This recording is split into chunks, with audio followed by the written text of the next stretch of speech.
Desde os anos 90, a China tem experienciado um dramático e longo boom no mercado imobiliário ao redor de todo o país. Isso tem trazido diversas dúvidas em relação à economia chinesa, pois, com o acelerado crescimento da China como uma nação emergente, causa um rápido aumento nos preços de imóveis, e isso pode ser uma bolha prestes a estourar e causar sérios danos à economia chinesa. Esse fenômeno das cidades fantasmas tem sido largamente reportado na mídia internacional, incluindo a cidade de Ordos, fundada em 2001 na Mongólia Interior, que foi projetada para abrigar mais de 1 milhão de pessoas, mas apenas 2% dos prédios estão sendo ocupados. Tiandunshen, uma cidade que foi completamente inspirada em Paris e que conta até mesmo com a própria versão da Torre Eiffel, foi projetada para ser uma cidade de 10 mil habitantes, mas conta apenas com 2 mil. Thames Town, uma cidade inspirada em Londres e que fica perto de Xangai, também está praticamente vazia. Desde 2010, mais de 50 cidades receberam o rótulo de cidades fantasma pela China Urban Construction, devido ao fato de haver poucos moradores nessas cidades. Mas, por que esse fenômeno de cidades fantasmas cresce tanto na China? É isso que vamos descobrir nesse vídeo.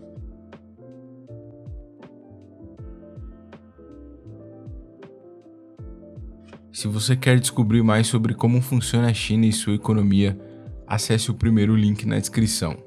A China, até 1978, era um país pobre, com economia totalmente agrária, com uma superpopulação. Foi no mesmo ano que o presidente Deng Xiaoping, sucessor de Mao Zedong, decidiu fazer reformas econômicas na China, a fim de trazer capital estrangeiro para o país. Essas reformas proporcionaram um crescimento jamais visto na história da humanidade, pois a China era a nação emergente que mais crescia no mundo inteiro. Com todo esse crescimento econômico, cresce também a necessidade de construir novas cidades. Hoje, cerca de 60% da população chinesa vive em centros urbanos e os demais em áreas rurais. Estima-se que 75% da população chinesa irá viver em centros urbanos em 20 anos. Até 1998, não havia mercado imobiliário privado na China. Tudo era estatizado.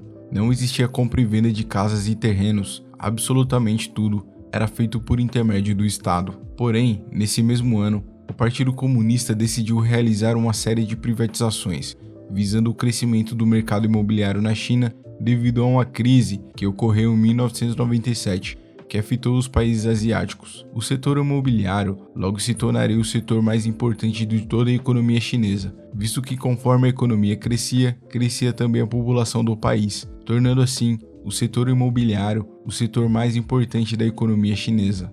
Essas reformas também possibilitaram o fim da política de Hukou, que era uma política que proibia cidadãos de áreas rurais da China de se mudar para áreas urbanas. Todas essas reformas possibilitaram que empresas e até mesmo pessoas pudessem negociar os preços das terras, criando um mercado imobiliário descentralizado em algumas províncias na China, dando poder e trazendo investimentos a essas províncias. Os negociantes de terrenos na China agora poderiam negociar com empresas privadas para expandirem e incentivarem o comércio local de diversas cidades na China.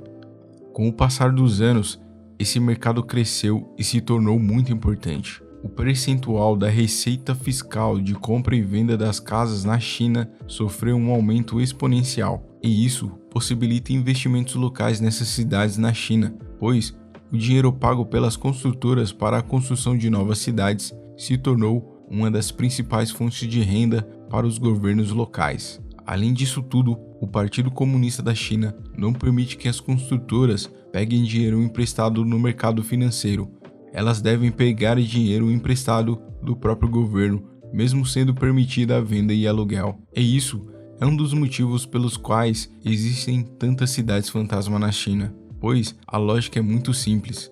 As empresas pegam dinheiro emprestado do governo federal da China por intermédio do LGFP, que nada mais é que um programa de empréstimos do governo chinês. Depois, elas constroem essas cidades com a expectativa de que no futuro essas cidades se tornarão ativos financeiros com potencial de geração de renda e como garantia das previsões de vendas futuras dessas terras. As províncias na China procuram desenvolver o máximo possível de áreas imobiliárias visando atrair moradores e empresas para essas áreas. Mesmo que elas não consigam vender tudo no curto prazo, ainda assim vale a pena, pois os imóveis são ativos financeiros e eles têm um grande potencial de oferecimento de crédito para o governo federal chinês. Aproximadamente 40% de toda a dívida de governos locais em diversas províncias na China eram relacionadas a futuras vendas de terras como garantia de pagamento. Embora haja um forte investimento na área habitacional, há pouco ou quase nenhum investimento nas áreas de infraestrutura e industrial.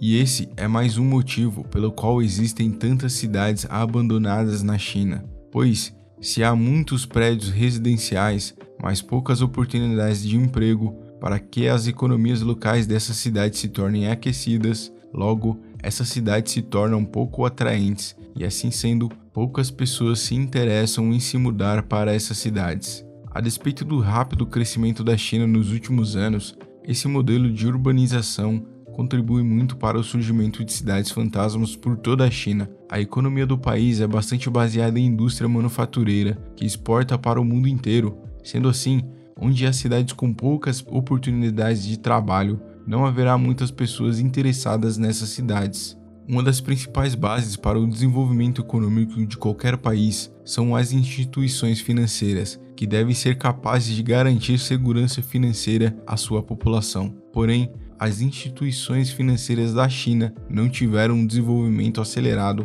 como em outras áreas da economia do país. A Bolsa de Valores de Xangai não é capaz de proporcionar segurança total aos investidores, sendo mais seguro comparar ações da Bolsa de Nova York, por exemplo. A Bolsa de Xangai é muito conhecida por ser uma bolsa em que os investidores não possuem transparência e credibilidade, e a bolsa tampouco tem potencial de crescimento a longo prazo. Isso fez com que a Bolsa de Xangai, no período de 2000 e 2025, caísse quase pela metade, mesmo a China tendo crescido no mesmo período.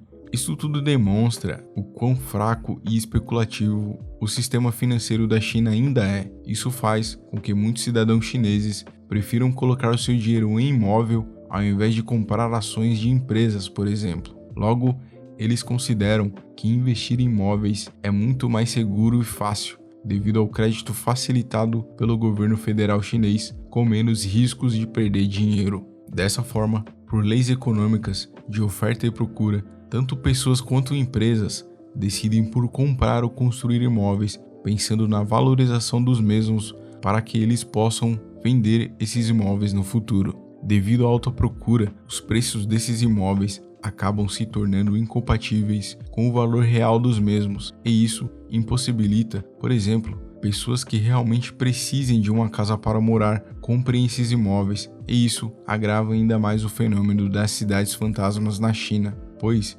muitas pessoas compravam esses imóveis apenas para servirem como investimento, ao invés de serem destinados à habitação real. O setor de construção civil na China é de extrema importância para todo o país.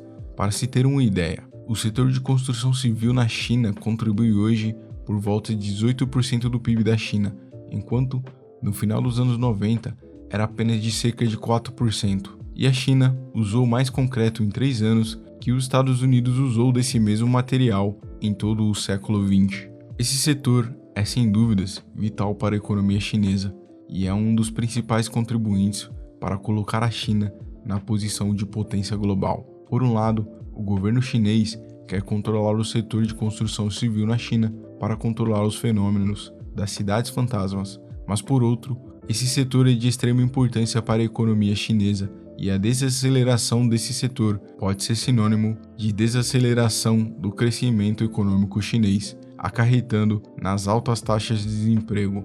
Isso pode ocorrer em efeito cadeia, onde um setor da economia se fragiliza e demais setores ligados a esse primeiro setor acabam se tornando também fragilizados. E isso não seria interessante para a China, que mesmo sendo a segunda maior economia, ainda possui uma renda per capita considerada média, dificultando a ascensão da China a um país que pode ser considerado um país de renda per capita alta. Para tentar corrigir tal problema, o novo imposto foi implementado no ato de compra de qualquer imóvel no mercado imobiliário da China, com o objetivo de aumentar a arrecadação do Estado e tentar controlar a forma especulativa que imóveis são vendidos na China. Porém, as expectativas futuras são de que as pessoas passem a ocupar essas cidades vazias devido ao grande crescimento econômico e também ao fim da política de filho único na China. Outra coisa que provavelmente colocará um fim nas cidades fantasmas é o fato de que a imensa maioria dos chineses vive na parte leste do país, que é justamente a parte mais urbanizada e rica da China. As demais pessoas que vivem em áreas rurais passarão a ocupar essas cidades vazias, fazendo com que essas cidades percam o status de cidades fantasma. Se você gostou desse vídeo, deixe seu like, se inscreva e ative o sininho para receber todas as notificações de vídeos novos.